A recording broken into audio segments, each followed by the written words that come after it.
कफ की दो टाइप्स होती हैं, dry cough and productive cough. Dry वाले में स्पूटम नहीं बनता और ये अपर रेस्पिरेटरी ट्रैक्ट की कोई इन्फेक्शन होती है उसके कारण होती है, और ये ज़रूरी होता है कि इसे हम सप्रेस करें। जबकि जो प्रोडक्टिव कफ है उसके अंदर स्पूटम बना होता है और it is important for this sputum to come out from the body. अब ऐसा क्यों ज़रूरी है? बिकॉज स्पूटम क्या एक फेवरेबल एनवायरनमेंट प्रोवाइड करता है for the growth of micro organisms. तो उसे अवॉइड करने के लिए ज़रूरी है कि स्पूटम बाहर आ जाए। अब ड्राई कफ में हमारे पास क्या होता है, कौन कौन सी ड्रग्स आती हैं जो इससे हम यूज़ करते हैं ड्राई कफ को रोकने के लिए, मतलब इसे सप्रेस करने के लिए। हमारे पास सबसे पहले आते हैं ओपियोइड्स, उसके बाद हमारे पास आते हैं NMDA ब्लॉकर्स, और थर्ड नंबर पे हमारे पास आता है बेंजोनाटेट। सबसे पहले आते हैं ओपियोइड्स। ओपियोइड्स में हमारे पास 3 ड्रग्स आएंगी, basically codeine, pholcodine and levopropoxyphene. Codeine, pholcodine and लीवोप्रोपोक्सिफिन।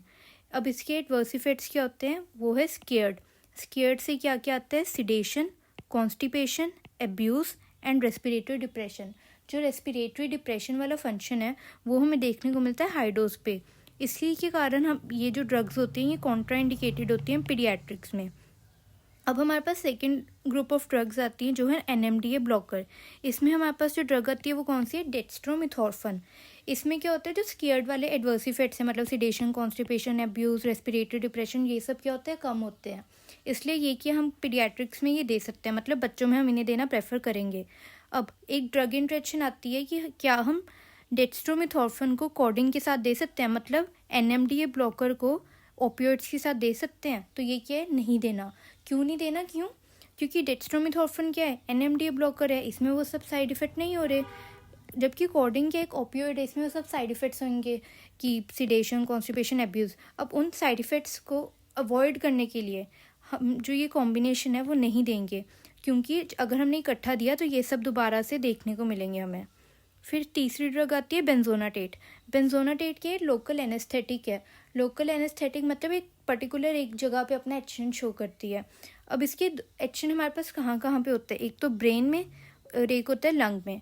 Brain में ये क्या करती है? इनहिबिट करती है सेंट्रल मैकेनिज्म जो कफ का होता है। जो हमारे ब्रेन में सेंट्रल मैकेनिज्म प्रेजेंट है कफ के लिए, उसे ये क्या करेगी? इनहिबिट करेगी। जबकि लंग में ये क्या करती है? जो पेरिफेरल लंग स्ट्रेच रिसेप्टर्स होते हैं उन्हें इनहिबिट करती है। अगर लंग में जो स्ट्रेच रिसेप्टर्स है वो इनहिबिट हो गए तो हमारा स्पूटम तो जो हमारी कफ है वो बाहर नहीं आएगी, मतलब कफ को क्या कर दिया? सप्रेस कर दिया। ये तो चाहिए था हमें। तो ये हमारे पास 3 ड्रग्स आ गई, ओपियोइड्स, NMDA ब्लॉकर, बेंजोनाटेट, जो हम किस में देंगे? ड्राई कफ में देंगे। सेकेंड हमारे पास आती है प्रोडक्टिव कफ के लिए, मतलब जो हमारी कफ में स्पूटम हमारा बनता है। तो इसमें हमारे पास कौन कौन सी ड्रग्स आती हैं? एक्सपेक्टोरेंट्स आते हैं और म्यूकोलिटिक्स आते हैं। एक्सपेक्टोरेंट्स क्या होते हैं? जो कि इंक्रीज करते हैं एक्सपल्जन ऑफ स्पूटम। जबकि म्यूकोलिटिक्स क्या होता है? काम इनका भी यही है कि इन्होंने स्पूटम को ज़्यादा बाहर निकालना है। पर ये कैसे करेंगे कि जो हमारी स्पूटम थिक होती है उसे ये क्या करेंगे? थिन में कन्वर्ट करेंगे। नाम में आ रहा है लिटिक्स, मतलब कुछ ब्रेक कर रहे हैं। मतलब म्यूकोलिटिक्स का फंक्शन क्या हो गया? जो हमारा थिक स्पूटम था उसे इन्होंने कन्वर्ट कर दिया थिन में। और दूसरी हमारे पास ड्रग्स कौन सी आ गई? एक्सपेक्टोरेंट्स। अब हमारे पास एक्सपेक्टोरेंट्स के 2 टाइप्स के होते हैं, ammonium chloride and guaifenesin. Ammonium chloride and guaifenesin, ये हमारे पास 2 होते हैं एक्सपेक्टोरेंट्स। ये क्या करेंगे? कफ जो स्पूटम है उसका एक्सपर्जन इंक्रीज करेंगे बॉडी में से। उसके बाद आते हैं म्यूकोलिटिक्स। म्यूकोलिटिक्स ने क्या करना है? वही थिक म्यूकस को थिन में कन्वर्ट कर देना है। उससे क्या होगा? हमारी स्पूटम बाहर आ जाएगा। जो भी हमारे ब्रोंकियोल्स में, एल्वियोलाई में, कहीं पे भी जो स्पूटम पड़ी है वो बाहर आ जाएगी। अब उसके बाद आती है इसमें हम कौन सी ड्रग्स देते हैं।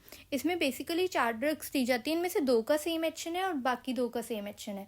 इसमें जो हमारी एम्ब्रोक्सोल है और ब्रोमहेक्सिन है, इन दोनों का सेम एक्शन होता है। क्या ये क्या करते हैं? डीपॉलीमराइज करते हैं म्यूकोपॉलीसेक्राइड को, जिससे क्या होता है? स्पूटम थिन हो जाता है और बाहर आ जाता है।